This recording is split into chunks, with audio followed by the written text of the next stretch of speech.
¿Qué tal? Buenas noches. Bienvenidos a Espiral.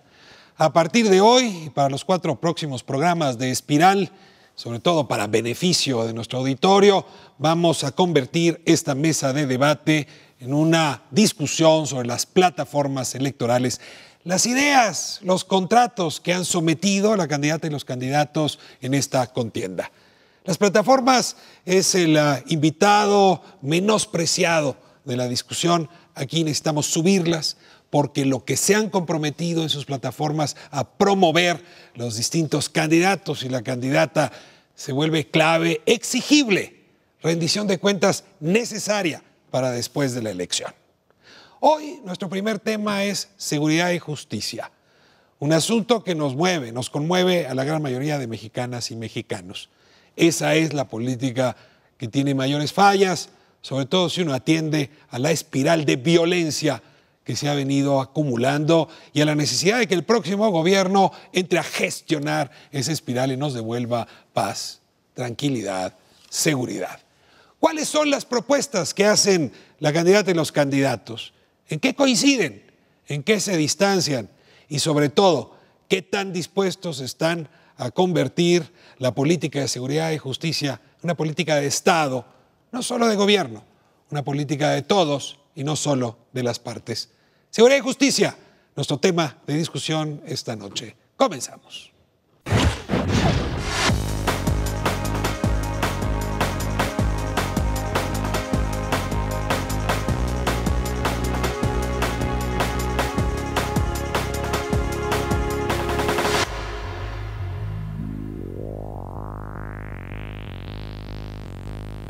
Pues creo que todos tenemos que poner de nuestra parte, tanto las autoridades como nosotros. Pues yo creo que lo que deben de hacer es poner atención en la educación, tratar de darles así como que oportunidades de entretenimiento, de diversión, de acercamiento a la cultura y pues no sé, poner más atención cuando están más chicos.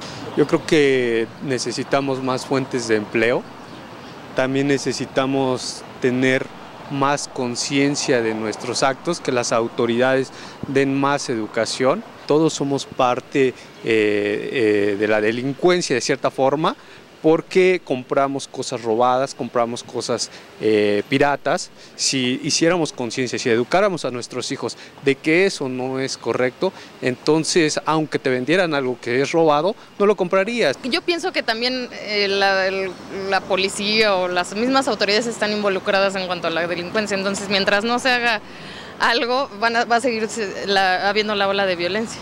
A los delincuentes los meten a la cárcel, los meten al reclusorio y yo creo que ahí se descomponen más. No ponerlos con delincuentes que ya tienen más edad, que ya tienen pues más problemática, ¿no? Porque es de donde aprenden y luego en lugar de reformarlos pues salen peor.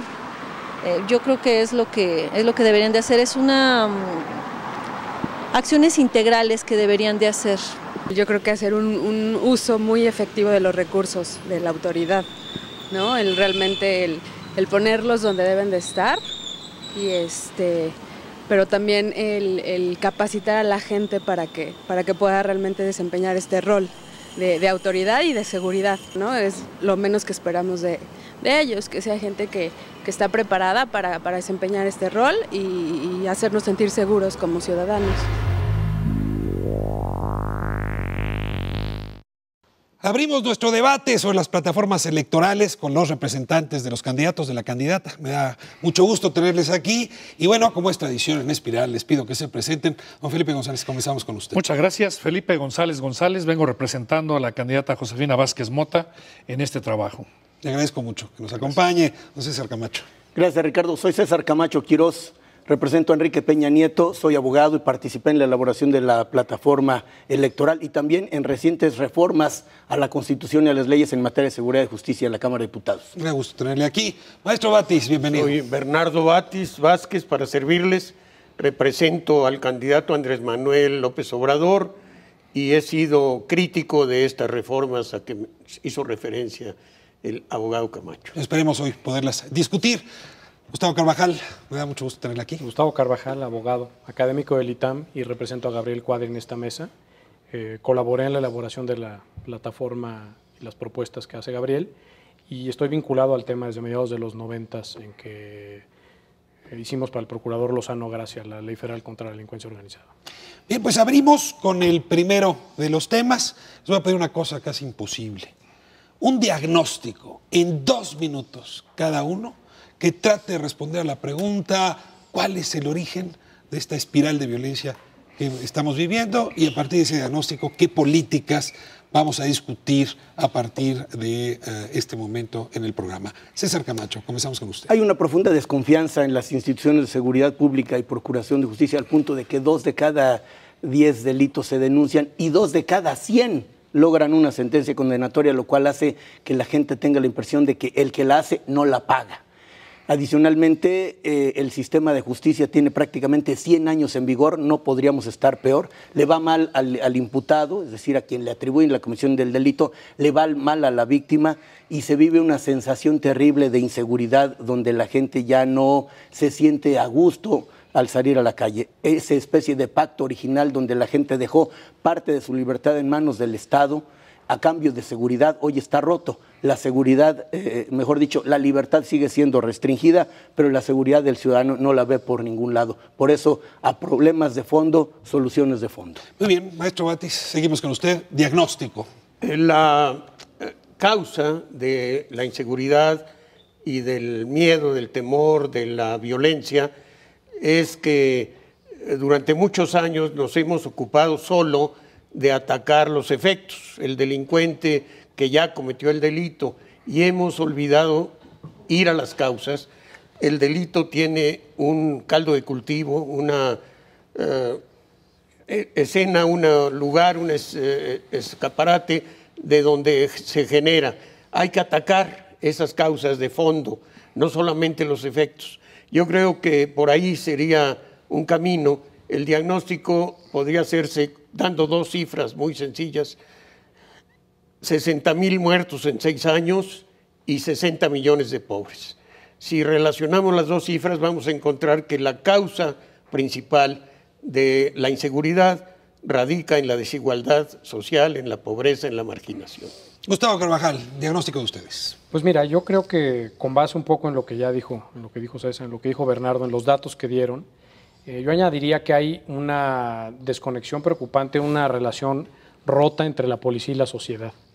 Creo que, digamos, la impunidad, la posibilidad de delinquir sin que haya sanción y una relación prácticamente inexistente entre la sociedad y la policía, donde la policía no forma parte o no parece formar parte en el ánimo social, han dado un caldo de cultivo muy preocupante donde se dan cuestiones como que ha habido ataques con granadas en 19 de los 32 estados de la República, en donde por primera vez en la historia, según la consultora o la encuestadora Mitofsky, la principal preocupación de los mexicanos es el tema de la seguridad pública por sobre la economía. Se está con la política actual de combate al crimen, si bien no se condenan una buena cantidad de delitos, no hay suficientes cárceles a nivel estatal para recibir a todas las personas que se encuentran detenidas. Y bueno, pues está haciendo una bola de nieve que hay que detener ya pronto. Felipe González. A mí me parece que hay muchos mitos y por eso se ha perdido esto. Primero, un pobre no por fuerza va a ser un criminal ni va a ser un ladrón. Criminalizar la pobreza es un error gravísimo. Segundo, es violento el sexenio de Felipe Calderón. De acuerdo al Banco Mundial, al INEGI, a la Secretaría de Seguridad Pública, a PGR, al Banco Mundial y a las Naciones Unidas, nos dicen que homicidios contra 100,000 habitantes es como lo miden a nivel internacional. Miguel de la Madrid tuvo el 19.22 homicidios por cada 100,000. Carlos Salinas de Gortari, 18.92, terminando con 92.927 homicidios. Ernesto Zedillo Ponce de León, 15.1 por cada 100,000. Vicente Fox Quesada, 9.78. Felipe Calderón Hinojosa, 14.53. Es el segundo de esta escala, de abajo hacia arriba. Entonces, ¿qué es lo que pasa? En aquel tiempo no se había de ninguna manera hecho un ejercicio de que si era la lucha contra el crimen. En ese tiempo no se había empezado a hacer esto. Yo digo una cosa, se pudrieron las policías municipales y las estatales y entró la corrupción, entró la impunidad Ese es el motivo. Vamos a la réplica y déjenme, a lo mejor es injusto hacerlo así, pero le asignaría una palabra a lo que dijo cada quien. César Camacho habló de impunidad, en el sentido desigualdad, desconexión, y me llama la atención, pero un poco usted diría exageración un poco en las cifras. Vamos con la réplica, tienen hasta 1 minuto para la réplica. Bueno, me parece que las cifras son más elocuentes que los discursos. Creo que estamos viviendo un clima de violencia terrible. Entre 2007 y 2010 los homicidios dolosos aumentaron 175% y los secuestros 178%. Y basta ponerle el termómetro social a la gente de la comunidad para que diga cómo está viviendo hoy. Creo que se necesitan medidas radicales que tengan que empezar por la Constitución, por la ley, con políticas públicas muy serias y hablando de una estrategia general y 4 concretas. Una estrategia general que es la prevención del delito y la participación ciudadana, que es justamente atacar las causas, no los efectos, y 4 eslabones muy concretos: policía, Ministerio Público, jueces y sistema penitenciario. Maestro Batis. La causa que me parece que exagera y que dimensiona el temor que tiene la ciudadanía, la sensación de miedo, de inseguridad, es que se han empleado términos que no están relacionados con la justicia, sino con la guerra. Es el viejo dicho que se le atribuye o que dijo el gobernador Montiel, que la justicia y los derechos humanos son para los humanos y no para las ratas. Entonces se considera a un sector de la población como el enemigo a ser derrotado, vencido, y se declara una guerra. Y salen helicópteros artillados y camiones con ametralladoras y armas de grueso calibre, que no son los adecuados para combatir en las calles o para patrullar las ciudades o las carreteras, y se exagera la muerte y la destrucción, ¿no? Muchas gracias, maestro. Gustavo Carvajal. Yo creo que este es un tema donde la guerra de cifras no debería, digamos, no se trata de ver quién lo hizo mejor o quién lo hizo peor. Yo simplemente creo que todos estamos de acuerdo en que algo anda mal y que a partir de aquí debemos, entre todos, cada quien va proponiendo cómo, y los demás candidatos, los que pierdan pueden abrevar al que gane, pero hay que tener estrategias claras y contundentes de cómo puede mejorar esta situación, que a la gente la tiene apesumbrada y que es su principal preocupación. No se trata de echar culpas y de ver quién fue y quién no fue, se trata de ver cómo lo resolvemos. Felipe González. Yo pienso que también los términos de guerra sucia o de evadir las responsabilidades no debe de ser. El diagnóstico es claro, se corrompieron las policías municipales, 420 municipios no tienen policía, ni buena ni mala, el resto están inoperantes o dominados por la delincuencia, las policías estatales apenas se están conformando, a pesar de que hay una ley contra el secuestro, no hay estados que hayan hecho su grupo antisecuestro. Entonces el problema es cumplimiento de las leyes, no se están cumpliendo las leyes en el país. Las reformas que sacamos quedaron incompletas, hay muchas que todavía están atoradas en las cámaras por ahí que hay que destrabar. Ahí está, ahí tiene usted los diagnósticos y bueno, a partir de esta primera clave vamos a poder ir desgranando las distintas temáticas vinculadas a la seguridad y la justicia en los próximos 2 bloques. Les agradezco que hayan puesto ya su pica en Flandes y regresamos a la discusión de los temas duros, difíciles y complejos. Quédese con nosotros, seguimos en Espiral.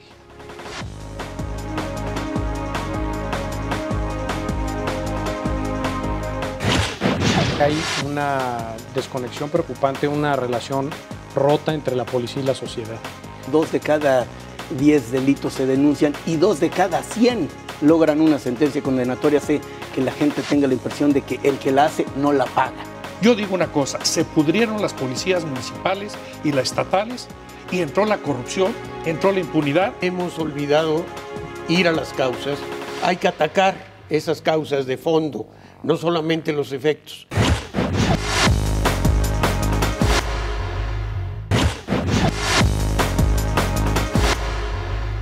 De vuelta en este programa sobre las plataformas, primer programa sobre las plataformas, hablando de los temas duros, difíciles, discutidos de la seguridad y la justicia. Arranco con un primer tema que desde mi punto de vista se antoja el más delicado, y es la policía. Parecía que nos falló la policía de proximidad, la policía municipal, la policía estatal, incluso las federales. Y hoy nos vemos obligados a preguntar qué hacemos con la policía en este país.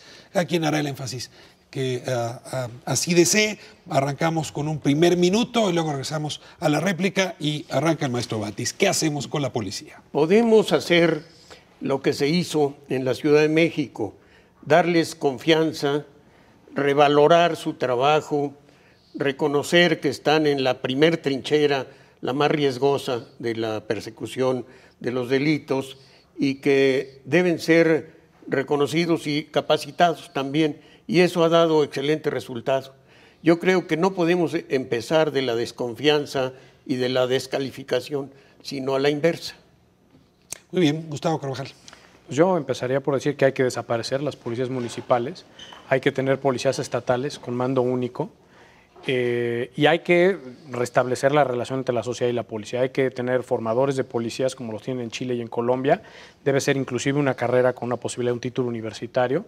Y hay que homologar salarios, ¿no? No puede ser que en Aguascalientes se paguen 18,700 pesos a un policía y en Tamaulipas 3,800. De alguna manera hay que profesionalizar y homologar a la policía en todo el país. Muy bien, Felipe González. Yo pienso también eso. La profesionalización y la certificación de las policías es un sine qua non. Se tiene que llegar al final con ello. Pagarles bien, pero también, por ejemplo, ¿por qué nadie se ha puesto a investigar si se le ha dado sus prestaciones sociales a los caídos en el cumplimiento del deber, soldados, marinos y policías? Nosotros a lo mejor no lo sabemos, los policías sí. Los mejores policías, los más bien pertrechados, los mejor que han sido profesionalizados, son guaruras del presidente municipal o del gobernador, y los mejor equipados. Entonces, para la sociedad, ¿qué? Tenemos que ver qué es la policía que realmente defiende a la sociedad de todo este universo que tenemos de policías. De otra manera, esto no va a funcionar. Y nada más, España tiene 100,000 policías nacionales y 80,000 guardias civiles. Colombia tiene 170,000 y nosotros 35,000. Por favor, estamos verdaderamente totalmente atrasados con países que tienen un tercio de nuestra población o la mitad. César Camacho. Hace algunos años los niños querían ser policía cuando fueran grandes. Hoy me parece que si se les preguntara no sería esta una respuesta unánime. Tenemos que reivindicar la tarea del policía, no solo pagándoles bien, sino confiando en ellos, porque están cuidando uno de los bienes más preciados de la sociedad, que es la libertad, la integridad física misma de las personas.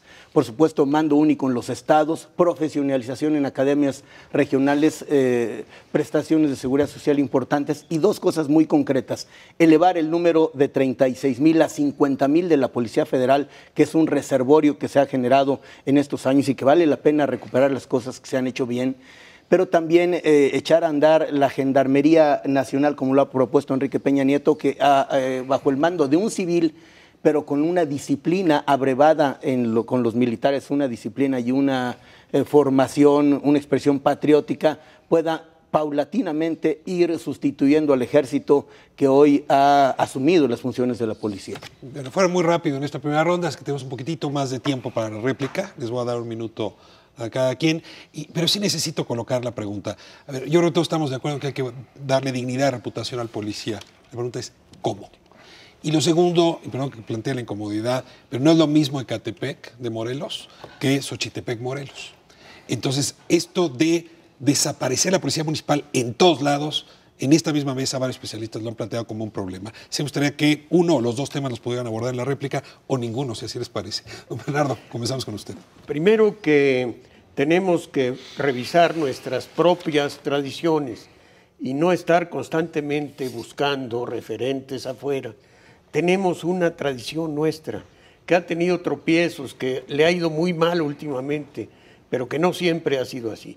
Yo creo que rescatar a nuestras policías, capacitándolas principalmente, revalorando su trabajo, haciéndolas que se sientan cercanas a la población y, por supuesto, un mando único, y donde no sea posible esto por nuestros sistemas jurídicos de autonomía municipal y federalismo, crear sistemas de coordinación muy bien aceitaditos, y así podemos funcionar bien sin cambios, a ver qué pasó en Colombia y qué pasó en Chile. Yo creo que estar constantemente volviendo los ojos hacia afuera no es lo mejor, ¿eh? Gustavo Carvajal.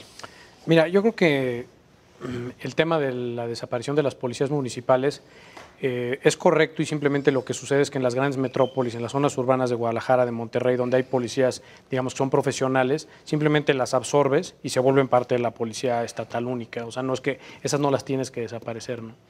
El otro tema es que yo creo que dentro de este pacto debe haber una tregua donde la sociedad se reconcilie con la policía. La sociedad tiene que darle una oportunidad, una nueva oportunidad a la policía, que es quien ha metido a los 100 y pico mil de personas que están en la cárcel y quien combate a las 800,000 personas que más o menos delinquen en este país.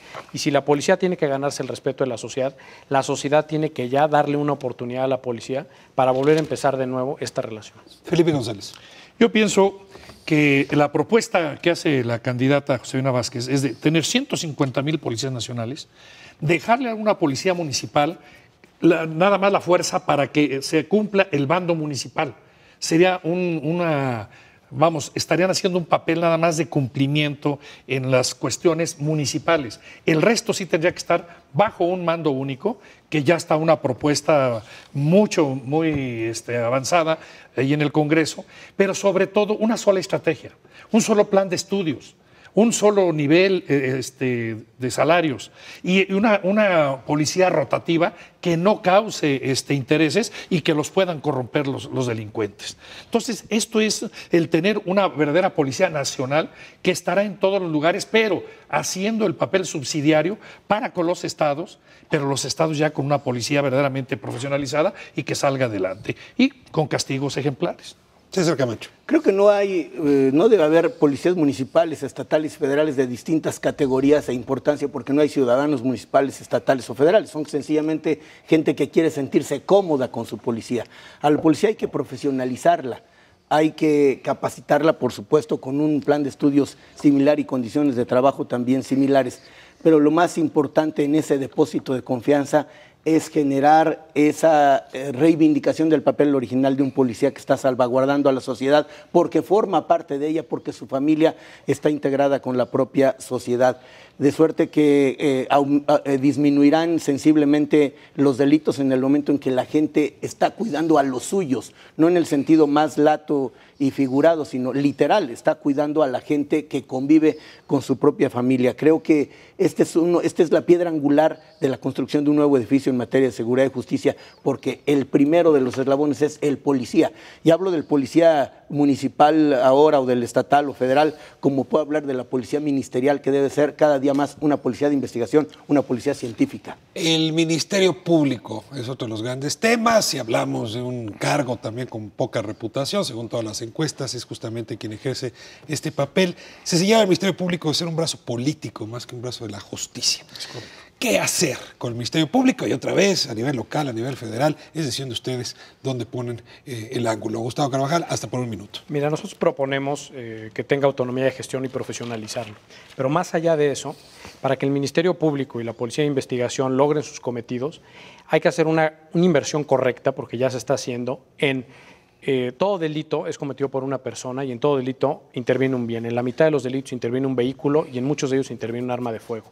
Por otro lado, hay eventos. La policía y el Ministerio Público investigan los eventos, pero hay que hacer una gran inversión en la identidad de personas, en el Registro Nacional de Identidad, en la Cédula Nacional de Identidad y en el REPUVE, el Registro Público de Vehículos, para pasar de los 2 millones de vehículos que hoy tienen chip a 35 millones de vehículos. Hay que darle herramientas al Ministerio Público para que haga su tarea de mejor manera. Muy bien. Felipe González, ¿qué hacemos con el Ministerio Público? Nosotros estamos proponiendo en nuestra plataforma que tenga autonomía.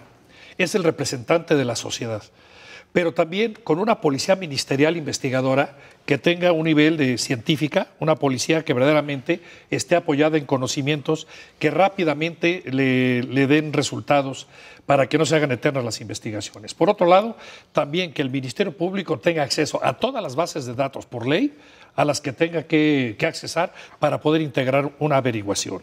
A mí lo que me parece es que en este momento el representante de la sociedad está representando otro tipo de intereses, tanto a veces a nivel estatal como federal, y no necesariamente a la ciudadanía. Por lo tanto, tenemos que volver a rehacer qué es el papel del Ministerio Público y sobre todo tener a los mejores. A mí me parece que deberá de ser escoger entre los profesionales más calificados en la materia para que hagan un buen César Camacho. El Ministerio Público hoy no es fuerte, es omnipotente, es el señor de horca y cuchillo de las investigaciones penales. Y de hecho ante él se desahogan prácticamente procesos penales, con una formalidad jurídica, una presunción de que todo lo que actúa se entiende hecho de buena fe. Diríamos que en principio tiene la razón. Tenemos que hacer al Ministerio Público una institución más competitiva, una institución que esté en igualdad de condiciones para que gane cuando tenga la razón, una institución que sea capaz de llevar un caso ante un juez y sostener la veracidad de sus dichos y ser después capaz de lograr una sentencia condenatoria si logró acopiar los elementos de prueba necesarios. Hoy el Ministerio Público diríamos que lo puede todo y nos parece que algo que ya no debe poderlo todo es ser el monopolio de la acción penal.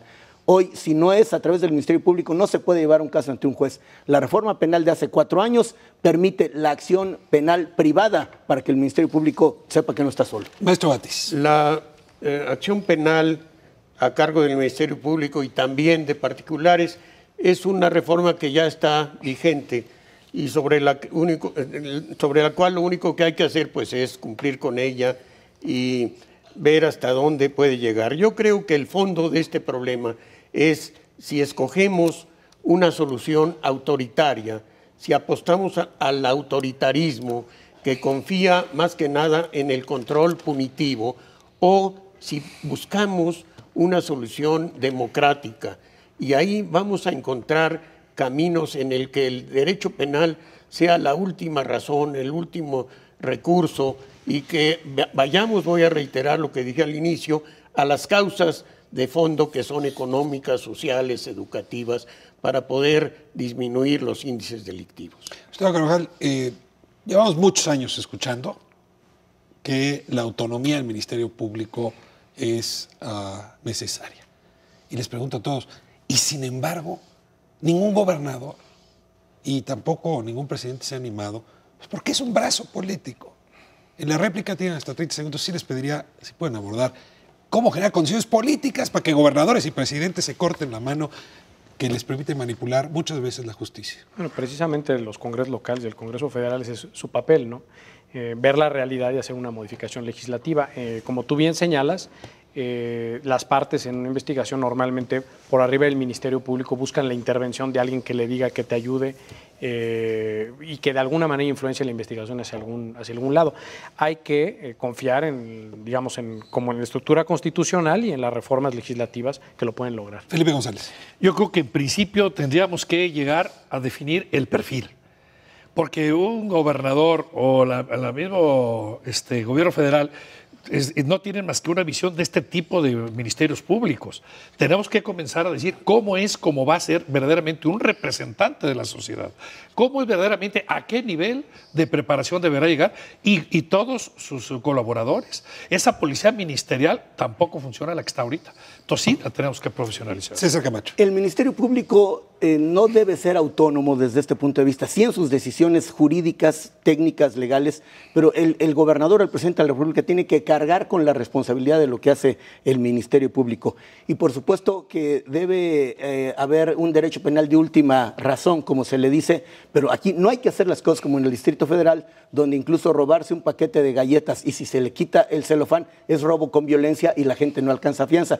La reforma tiene 4 años, pero no hay código de procedimientos penales, hay que hacerlo. Bernardo Batis. Yo creo que es efectivamente el Ministerio Público un órgano del Poder Ejecutivo. Mi opinión es que no se le debe segregar ni hacer un órgano autónomo, porque sería otro poder y no nos garantizaría además, como en otros poderes autónomos, no nos garantiza una rectitud necesariamente con que sea autónomo.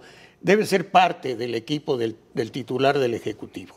El Ejecutivo es el responsable de la gobernabilidad y uno de sus equipos. Nada más para entender, entonces, digamos, César Camacho, Bernardo Batis, ¿estarían de acuerdo en no darle autonomía política al Ministerio Público?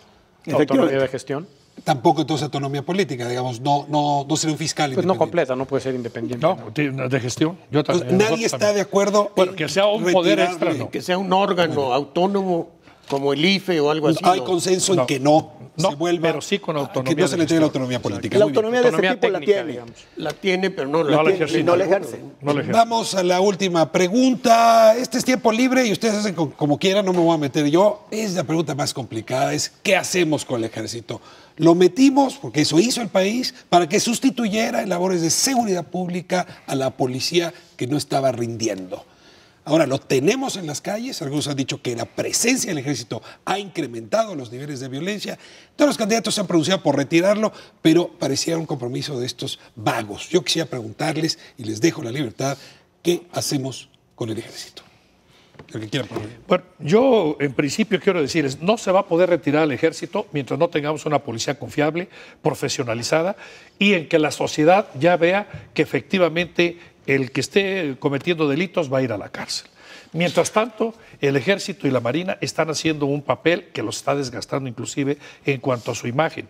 Pero la obligación de los gobiernos civiles es a la mayor brevedad ya tener sus policías. En este momento mal rebasan a una corporación policíaca en un estado, en un municipio, y agarran el teléfono, mándenme el ejército, mándenme la Policía Federal, que en el último de los casos sería lo correcto, pero no el ejército. Entonces yo sí creo... Les digo, de los 4 minutos que tienen, los 4 ya van minuto 10.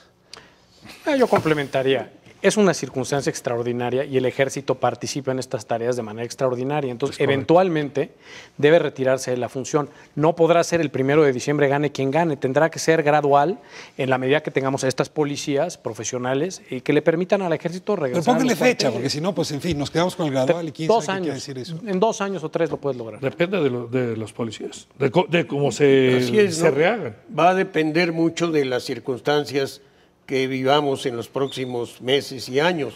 Si se logra atacar las causas y con el ataque a las causas se disminuyen los efectos, será más rápido el retiro. ¿No es causa de la violencia que el ejército está en las calles?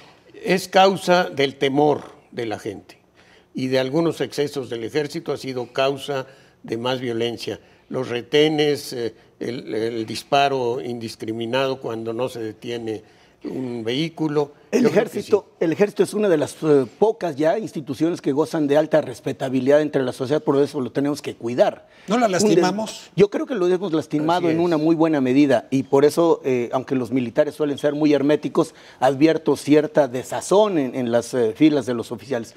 Por eso coincido en que el retiro tiene que ser paulatino. Me parece que es impolítico, es quizás irresponsable decir en 1 año, en 2 años, en 3 años, cuanto antes mejor, pero tenemos que hacer que la disciplina, que el orden... Pero en este sexenio, por lo menos. En este sexenio, por supuesto. O vamos a acabar en el entendido que los valores que el ejército maneja tienen que ser imbuidos en esta Gendarmería Nacional, en esta Policía Federal que tenemos que formar todos. Y una última cuestión. El ejército, los militares fueron formados para cuidar el país en asuntos de seguridad nacional, no están capacitados para ser policías. Claro. Por eso a veces, aún de buena fe, cometen atropellos y hacen cosas indebidas. Pero no por eso, para terminar, pero no por eso deben estar exentos de responsabilidades, sobre todo cuando hay violación de derechos humanos de los civiles. Ahí el riesgo es que caigamos en lo que ya se cayó inicialmente con la Policía Federal, en que esa gendarmería sea un ejército vestido de otro color. Tenemos que cuidar mucho eso. 20 segundos, ¿quién nos toma? Bueno, yo creo que el ejército, cuando entró a esta labor, demostró su lealtad. Una lealtad al pueblo de México, porque emerge del pueblo y es del pueblo. Seguro. Pero nosotros habíamos descuidado a las Fuerzas Armadas. Cuando lo mandamos a hacer la labor de policía, no tenía ni vehículos. Lo hemos estado modernizando y hemos estado ahora, sí, viendo por ellos en prestaciones sociales y todo, porque no nos quedó otra alternativa. Pero lamentablemente tengo que hay que seguirlos modernizando. En un momento regresamos después del corte.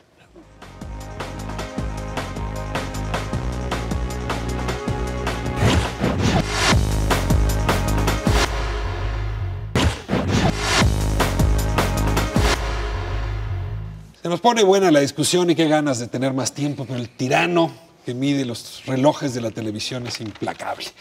Vamos ahora con la siguiente pregunta. Se habla de corrupción, ustedes ya lo hicieron aquí, en la policía, en el Ministerio Público, con los jueces, con las fuerzas del orden público, etcétera.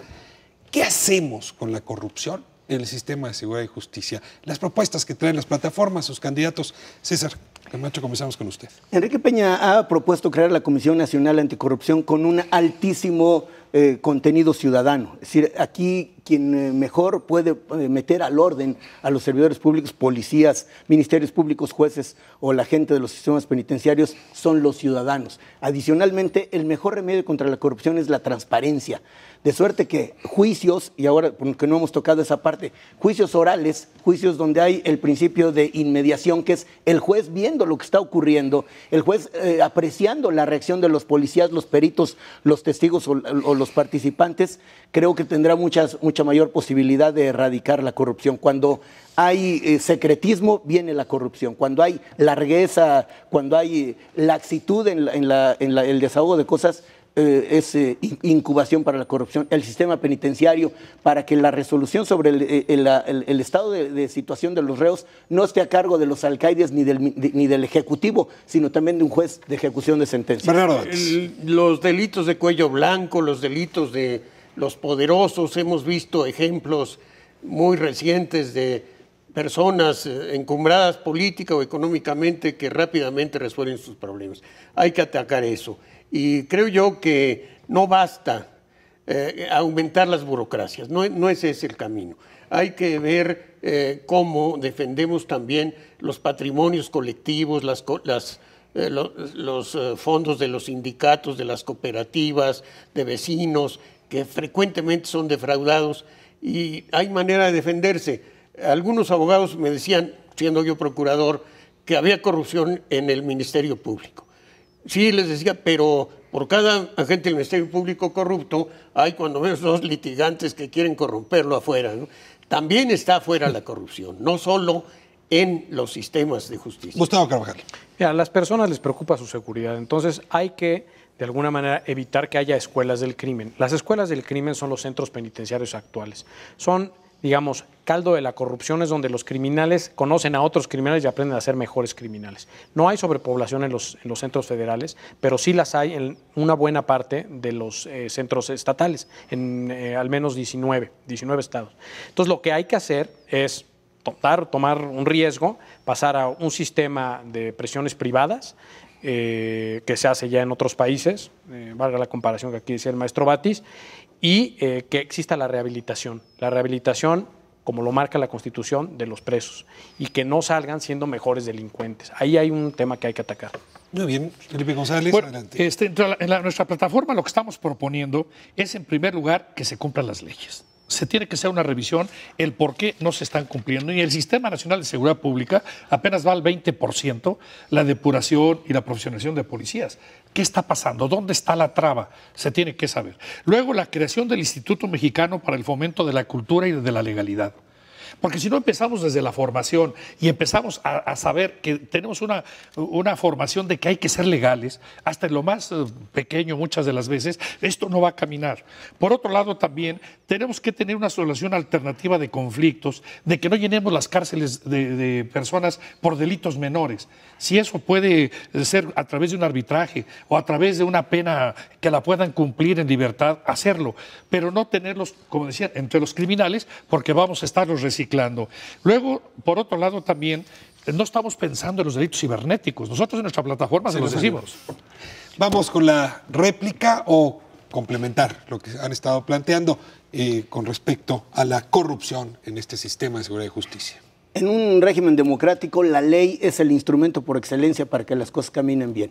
Si aplicamos la reforma que aprobamos todos los partidos políticos hace 4 años, la corrupción bajaría casi de manera automática. Hoy, por ejemplo, el 44% de la población penitenciaria, que son 97,000 personas, están preventivamente presos. Es decir, son casos típicos como los de presunto culpable. Estos lujos no nos los podemos dar en un sistema que quiere ser moderno, respetuoso de los derechos humanos, porque debemos creer en las personas. Bernardo Batis. La corrupción, uno de los nidos, efectivamente, uno de los centros de corrupción son los reclusorios.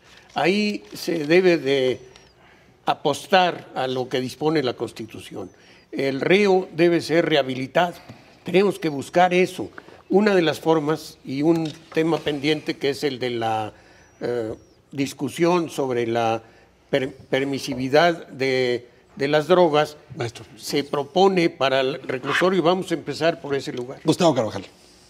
A ver, reitero, criminales de baja peligrosidad a prisiones que no son las que hoy conocemos, que sean de manera privada, donde el Estado pague una cuota por persona por día, eso evita que haya sobrepoblación, porque el privado no va a aceptar, digamos, una sobrepoblación, y que no haya contacto entre los reos de baja peligrosidad y los reos que están por delitos de alta peligrosidad. Nosotros cerramos esta pregunta. Sigue Felipe Gómez. Bueno, nosotros lo que estamos proponiendo en nuestra plataforma es un acuerdo de unidad nacional en donde todos y cada uno en los 3 niveles de gobierno, los 3 órdenes de gobierno, un compromiso de cumplir con la ley, cumplir con las leyes, incluyendo el Congreso de la Unión. Porque, por ejemplo, tenemos lo del nuevo sistema acusatorio de los juicios orales y resulta que no hicimos las reformas a la ley de amparo ni al Código de Procedimientos Penales Federal que le viene dando su marco jurídico, ¿verdad? Entonces, ha habido unas omisiones y me parece falta de cuidado que si cumplimos la ley, como lo decían, va a bajar automáticamente Uno de los señalamientos que el presidente Felipe Calderón ha hecho a lo largo de su mandato es que faltó compromiso político de las autoridades locales en la lucha contra el crimen organizado y en general contra la violencia. No sé si eso es cierto o no, pero lo que está claro es que hay distintas intensidades en algunos municipios, en los estados, en el gobierno federal. Es decir, una heterogeneidad que ha permitido a los criminales empoderarse. ¿Cómo resolver el problema federal o el federalismo en este sistema? Y le pido a Bernardo Batis que arranque esta ronda. En los estados hay leyes muy similares. Las diferencias no son tan graves ni tan grandes. No es la solución, en mi opinión, el hacer homogéneas todas las leyes. Cada estado tiene sus características y sus razones por las cuales tener el énfasis en unos delitos o en otros. Más bien, con cualquier ley que esté vigente, la que está ahora o la que estuvo hace poco, se puede combatir el delito. No necesitamos reformas. Hemos cambiado los nombres de los mismos delitos y caemos en lo mismo. No se resuelve. Es lo más fácil reformar la ley. Ha costado ahora trabajo porque no se ponen de acuerdo, pero lo más fácil es reformar la ley. Hay que aplicarla. Y para eso no se necesitan acuerdos, ni convenios, ni firmar pactos. Hay que cumplir la ley nada más, la que esté vigente. Y si se reforma, bueno, cumplir la que se reformó. Gustavo Carvajal. Pues yo creo que aquí, esto es una de las áreas donde el 115, las facultades que les da el 115 a los municipios, no se ejercen adecuadamente por una buena parte de los mismos. En ese sentido, los 20 alcaldes asesinados, las más de 2,000 policías municipales, las 450 que no existen y las más de 2,000 que no funcionan de manera profesional, creo que ya no hay que ir contracorriente e intentar profesionalizarlas y dejar que el municipio tenga esas facultades. Yo creo que en un país federal se vale que la federación y los estados consideren cuál es el mejor esquema de organización de la seguridad pública y removerle al municipio esa facultad. Felipe González. Yo considero que lo que hablaban hace rato también, los observatorios ciudadanos y la participación de esos consejos son los que nos darían, primero, el nivel que hay de confianza o que hay de seguridad pública en cada lugar. Y segundo, definitivamente, el nuevo proyecto que hay de tener una sola estrategia, una policía única a nivel de los estados y a nivel federal, es la única salida que tenemos. Una sola estrategia y un solo esfuerzo para sacar adelante el país. César Camacho. Me parece que el pacto federal tiene que ponerse al día. Y el ponerse al día no es necesariamente cambiar la Constitución de cuajo, sino que cada uno asuma su responsabilidad en una relación articulada. No donde debe haber fusión ni división, sino articulación, buen entendimiento, porque a la larga todos lo que hacemos es creer en nuestros gobiernos. Creo que aquí ha faltado, primero, una comprensión cabal del fenómeno, porque el crimen organizado es un delito de competencia federal, pero también se ha requerido mayor voluntad política, capacidad para articular acuerdos. Y esto tiene que ver con ganas de que las cosas ocurran, con mucho talento y con poner al interés del país encima de los intereses partidarios o de cualquier gobierno. Creo que el Pacto Federal puede funcionar muy bien haciendo que cada uno de estos engranes del mecanismo haga su parte. No se le puede pedir lo mismo al Estado de México que al Estado de Tlaxcala o al Distrito Federal por sus capacidades, por sus funciones, pero a la larga todos somos responsables frente a estos fenómenos. Perdónenme, pero una enorme cantidad de criminales en este país se han escapado por las fracturas que hay entre el municipio, el gobierno estatal y el gobierno federal. Tienen 30 segundos de réplica. Muy bien, si no es cambiando las leyes, díganme cómo harían sus respectivos candidatos si llegan a la presidencia para achicar estas fracturas, para que no se cuelen en esas fracturas? Yo creo que hay que olvidar, las mezquindades políticas. Hay que hacer que... Déjame, arranca la réplica con Bernardo Batis. Yo pienso que la ley que sea, si la aplicamos, si la cumplimos, con eso va a bastar o vamos a avanzar suficiente. Lo que pasa es que se está trabajando en materia de seguridad y en otras para el público, para la televisión, para crear un efecto mediático. Se firman convenios con la sociedad, con los grupos indignados porque les mataron a un familiar. Se firman convenios y está todo aparentemente listo para el cambio y no pasa nada. Hay que ir a trabajar. Tiene razón, maestro, es pago por eventos, es así como operamos, pero lo que hay que hacer es que los estados tengan y compartan bases de datos de personas, armas y vehículos. Con la información es muy poca, digamos, lo que se puede filtrar. A las personas se les filtra, a las bases de datos no. Yo considero que la aplicación de las leyes ha sido un problema porque no les pusimos dientes. Está la Ley de Seguridad Nacional, la Ley de Seguridad Pública, está la ley de tener la base de datos de los desaparecidos, etcétera. Y no la cumplen, no mandan los datos, pero no le pusimos qué le íbamos a hacer al que no los mandara.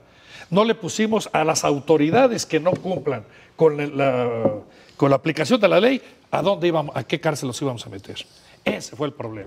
Estamos consolidando la transición democrática, donde todavía algunos creen que en cada cosa de estas hay una especie de botín político o una oportunidad para el medro político y hay que acabar con eso. Los temas de seguridad y justicia están por encima de todo porque tienen que ver con la estabilidad, con la protección de los bienes jurídicos más importantes, que es la vida, la libertad, la seguridad de las personas. Y un dato de orden técnico, creo que donde puede haber uniformidad entre estados y federación es en el Código de Procedimientos Penales, no así en el Código Penal, porque los valores jurídicos que se protegen en un estado no necesariamente son los de otro. Muy bien, vamos a conclusiones, van a tener un minuto cada quien y cada quien apuntará hacia dónde quisiera ver, pues no solo a su respectivo gobierno avanzar, sino a este país. En otras palabras, me gustaría oír alguna frase sobre la posibilidad de construir una política de Estado, no solo de gobierno, en materia de seguridad y justicia. Gustavo Carvajal, arrancamos. Pues mira, yo celebro que en un momento en donde las elecciones, digamos, se están poniendo, digamos, calientes, están cerrando, este sea un tema que, si bien hay algunas diferencias, no provoque el mismo ánimo encontrado, ¿no? Yo creo que todas las partes que participamos en los asuntos públicos del país nos interesa que haya soluciones y lo que hemos escuchado hoy es que las soluciones no son tan distintas de uno o a otro, ¿no? El diagnóstico es más o menos el mismo y yo creo que, salvo el tema de la reestructuración de las policías, que debe haber un gran acuerdo y al parecer no lo hay por completo, lo demás en términos de la reforma de la Ley de Amparo, el Código Federal de Procedimientos Penales, impulsar el sistema penal acusatorio, creo que está en la mesa y hacia allá tenemos que caminar. Felipe González, conclusiones. Yo considero que si no privilegiamos el interés de la sociedad en todas nuestras acciones, pro homine, que es a nivel, subimos los derechos humanos en el artículo 1 constitucional, subimos todos los convenios internacionales que van encaminados a proteger a la ciudadanía en el derecho, y por qué no en la seguridad pública. ¿Por qué no en sus pertenencias, en su vida, cuando tenemos que combatir a los delincuentes? Entonces, a mí lo que me parece es que por sobre cualquier tipo de interés, ahí tenemos nosotros que contestarle a la ciudadanía por su familia, por sus pertenencias, y que verdaderamente se sientan en un país que no se afectan sus libertades por perseguir el delito. Es lo que tenemos que hacer, no cometer injusticias a nombre de la justicia, porque si no, eso da para atrás a cualquier tipo de trabajo que hagamos. Muy bien, César Camacho. Primero, una política nacional para la prevención del delito que, insisto, ataque las causas y no los efectos, que baje radicalmente la violencia, porque el país está sumido en la violencia, concretamente 3 delitos que son los que más están provocando problemas: secuestro, extorsión y homicidio. Hay que ir a la baja, a la de ya.